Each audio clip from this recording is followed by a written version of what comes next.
ఆ భయం పోగొట్టడానికి వెంటనే ఆ అబ్బాయిని మా భార్యని హైదరాబాద్కి షిఫ్ట్ చేస్తున్నా. ఈ రాష్ట్రంలో అయితే సురక్షితంగా నా కుటుంబం జీవించలేదని వాడు అడిగేవాడు. రాత్రిపూటలు నిద్ర పట్టేది కాదు, నేను ఒక్కడిని వెళ్తే భయపడేవాడు. వాడు అడిగేవాడు, నాన్న నువ్వేం తప్పు చేయలేదు తాత, ఎప్పుడో మనం చేయలేదు, మరి అరెస్ట్ చేశారు కదా, మరి ఏంటి ఇంకా ఎందుకు ఇవన్నీ రాజకీయాలు ఇవన్నీ? చిన్నపిల్లవాడు కదా, భయం ఉంటుంది, వాళ్ళ తల్లిదండ్రుల దగ్గర ఉంటే చాలు. అప్పుడు వాడికి చెప్పేవాడు, ఇది బాధ్యత నాన్న.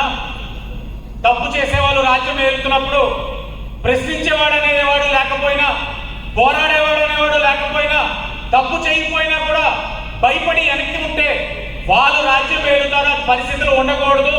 మీ నాన్న పోరాడతాడు, మీ నాన్న తప్పు చేయలేదని ఆ రోజు వాడికి చెప్పినప్పుడు ఏమీ మాట్లాడు. కానీ కూడా 10th క్లాస్కి వచ్చేది, కాస్త వచ్చేది.